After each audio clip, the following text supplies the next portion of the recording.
Political vice ప్రేక్షకులకు నమస్కారం. ఇక ప్రభాకర్ రావు అంటోడు ఇండియాకి వచ్చిండు. జూబ్లీ హిల్స్ ఠాణాల అతని మీద విచారణ అనేది జరుగుతుంది. సిట్ అధికారులు అక్కడే కూర్చున్నారు. సో అక్కడ మరి అధికారులు ఇతన్ని 15 ప్రశ్నలు సంధించాడు. ఉక్కిరిబిక్కిరై షోడలు పోతాడు. కేసీఆర్ ఫిక్స్ అయినట్టే, నో డౌట్. మరి ఆ 15 ప్రశ్నలు ఏంటి, అలాగే వెలుగులోకి చాలా సంచలన విషయాలు వెలుగులోకి వస్తూ ఉన్నాయి. సో అవేంటి అనేది మనం ఈ యొక్క 5 నిమిషాల వీడియోలో తెలుసుకుందాం మిత్రులారా. ప్రతి ఒక్కరు కూడా ఈ యొక్క వీడియోను లైక్ చేయండి. ఖచ్చితంగా మీ యొక్క అభిప్రాయాన్ని కామెంట్ బాక్స్లో రాయండి. సబ్స్క్రైబ్ చేయని వాళ్ళు మన ఛానల్ని సబ్స్క్రైబ్ చేయండి. బెల్ బటన్ నొక్కడం మర్చిపోకండి మిత్రులారా. గంటన్నరగా విచారణ, ప్రభాకర్ రావుపై ప్రశ్నల వర్షం. ఫోన్ ట్యాపింగ్ కేసులో గంటన్నరగా ప్రభాకర్ రావును పోలీసులు ప్రశ్నిస్తున్నారు. ఈ కేసుకు సంబంధించి మాజీ ఎస్ఐబి చీఫ్ను పలు ప్రశ్నలు సంధించారు పోలీసులు. తెలంగాణలో సంచలనం సృష్టించిన ఫోన్ ట్యాపింగ్ కేసులో ప్రధాన నిందితుడు ప్రభాకర్ రావును పోలీసులు ప్రశ్నిస్తున్నారు.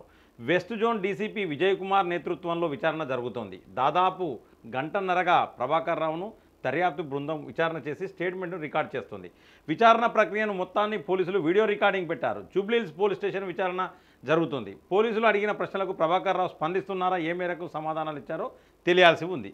సో మొత్తానికైతే ప్రభాకర్ రావును అడిగిన ప్రశ్నలకు ఏంటంటే ఉక్కిరి బిక్కిరి అవుతాడు, చెమటలు కక్కుతాడు. ఎందుకంటే ఇదివరకు ఈయన ఆఫీసర్ ఉండే, ఇప్పుడు ఈయననే ఏంటంటే లంగ అయిపోయాడు.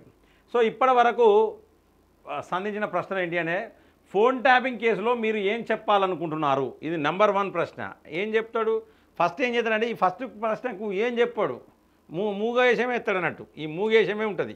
ఎందుకంటే దీంట్లో మరి వాళ్ళు ఇంకేం అడుగుతారో అడగరో, నాకంటే తెలివి కల్లోళ్ళు ఉంటారా ఈ పోలీసు వాళ్ళు అనేది ఈ ప్రభాకర్ రావుకు ఒక ఆలోచన ఉంటుంది.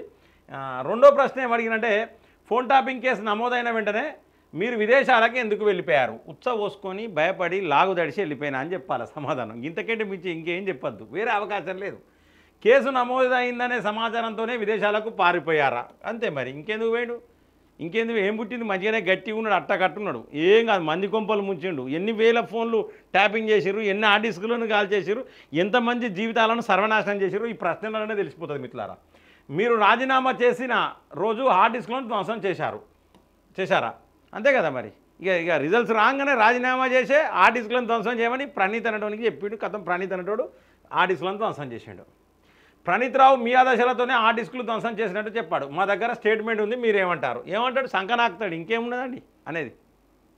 ఆయన చెప్పింది కరెక్టే. ప్రణీత్ రావు అన్నాడు, ఆయన చెప్పింది కరెక్టే, తప్పదు. దొంగలు దొరికినాక అన్ని నిజాలు చెప్పాల్సిందే. స్పెషల్ ఆపరేషన్ టార్గెట్ టీమును ఎవరు చెప్తే ఏర్పాటు చేశారు, కేసీఆర్ చెప్తే ఏర్పాటు చేస్తారు. వీళ్ళు సంకనాకడానికి ఏర్పాటు చేస్తారా, కేసీఆర్ తెలియకుండా స్పెషల్ ఆపరేషన్ టీం. ఈ స్పెషల్ ఆపరేషన్ టీం అంటే ఏంటిదంటే పైసలు వసూలు చేసుడు, మహిళలను వేధించుడు, ప్రతిపక్షాలు విపక్షాలకు సంబంధించిన గొంతు నొక్కేసే విధంగా వాళ్ళ ఫోన్లు ట్యాపింగ్ చేయడము, పెళ్ళామొగులు మాట్లాడుకుంటుండడము, పెళ్ళాన్ని బ్లాక్మెయిల్ చేయడము, దీనికే ఏర్పాటు చేసారు వాళ్ళు. ఈ టీం ఏర్పాటు గత ప్రభుత్వ పెద్దల ఆదేశాలతోనే ఏర్పాటు చేశారు. నో డౌట్ కేసీఆర్కు సంబంధం లేకుండా ఇలాంటి టీములు ఏర్పాటు చేయడం అది వీలుగా పరిస్థితి. 4,000కు పైగా ఫోన్ ట్యాపింగ్ చేసినట్లు ఆధారాలున్నాయి. ఈ నెంబర్లో ఎవరు ఇచ్చారు చూసిర్రా, మొత్తం 4,000 ఫోన్లు నంబర్లు ట్యాపింగ్ చేసినాయి. గతంలో ఒక 2-3 ఎమ్మెల్యేలు అయినారు. ఇప్పుడు వాళ్ళు అనేది ఏమన్నదంటే, ఈ ఫోన్ ఏదో ట్యాపింగ్ అవుతున్నట్టు మన ఇద్దరం మాట్లాడుకున్నది యాజ్ ఇట్ ఈస్గా బయట ఎట్లా తెలుస్తుందని అడిగేది. నన్నే అడిగాను. అంటే ఏంటన్నట్టు ఫోన్లు ట్యాపింగ్ అయినాయి. అప్పుడు ఆ ఐఎంలో ఫోన్లు ట్యాపింగ్ అయినాయి. 4,000కు పైగా ఫోన్లు ట్యాపింగ్ అయినాయి. అంటే ఒక రేవంత్ రెడ్డిది కాదు. అయితే ఈ 4,000 మందితో కేసులు పెట్టియాలి మిత్రులారా.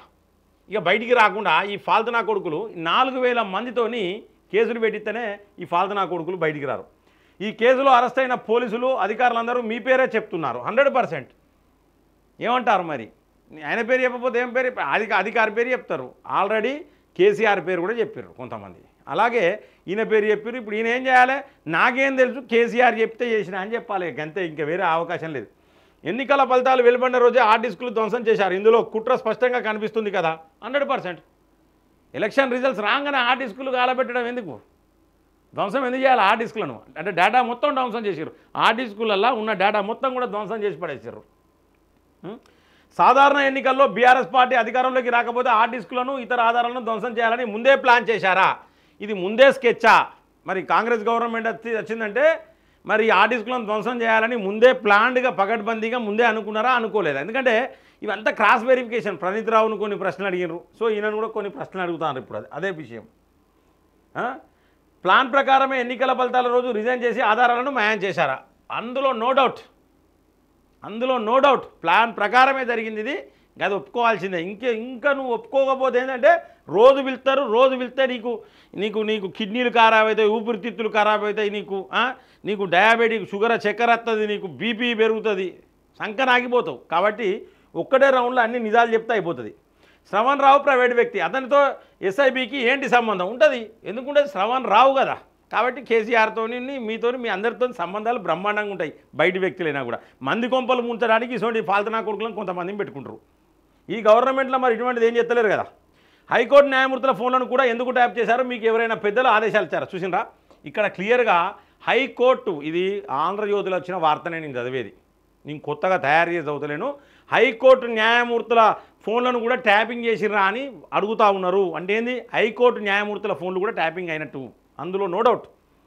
ఉప ఎన్నికలు, సాధారణ ఎన్నికల సమయంలో కేవలం విపక్ష పార్టీల నాయకుల ఫోన్లు ట్యాప్ చేసే టాస్క్ ఫోర్సు పోలీసులతో డబ్బులు సీజ్ చేశారు. అంటే మరి ఫోన్లు ట్యాప్ చేసిర్రు, డబ్బులు దొరకబడతారు. మరి అవి సీజ్ చేసిర్రా, వాడుకుంటారు.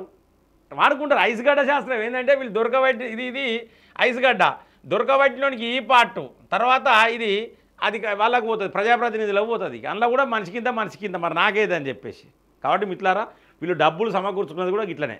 మహిళలను వేధించిండ్రు, సెలబ్రిటీలను వేధించిండ్రు, లైంగిక వేధింపులు మామూలుగా లేవు మిత్రులారా. చాలా వ్యాపారస్తులను అయితే దోచుకున్నారు, రియల్ ఎస్టేట్ వ్యాపారస్తులను బెదిరించి పైసలు దొబ్బిర్రు వీళ్ళు ఫోన్ ట్యాపింగ్లు చేసి. సో మిత్రులారా, మొత్తానికైతే ఇవి 15 ప్రశ్నలు. మరికొద్ది క్షణాల్లో ఖచ్చితంగా ప్రభాకర్ రావును అరెస్ట్ చేసే అవకాశాలు చాలా స్పష్టంగా కనబడుతున్నాయి. అలాగే కేసీఆర్ను కూడా మరికొద్ది క్షణాల్లో అదుపులోకి తీసుకునే అవకాశాలు కూడా చాలా స్పష్టంగా కనబడుతూ ఉన్నాయి. మిత్రులారా, ఈ యొక్క వార్త నాది, మరి కామెంట్ మీది. ప్రతి ఒక్కరూ లైక్ చేయండి, 10 మందికి షేర్ చేయండి, సబ్స్క్రైబ్ చేయని వాళ్ళు మన ఛానల్ సబ్స్క్రైబ్ చేయండి, బెల్ బటన్ నొక్కడం మర్చిపోకండి మిత్రులారా. జై హింద్, జై భారత్.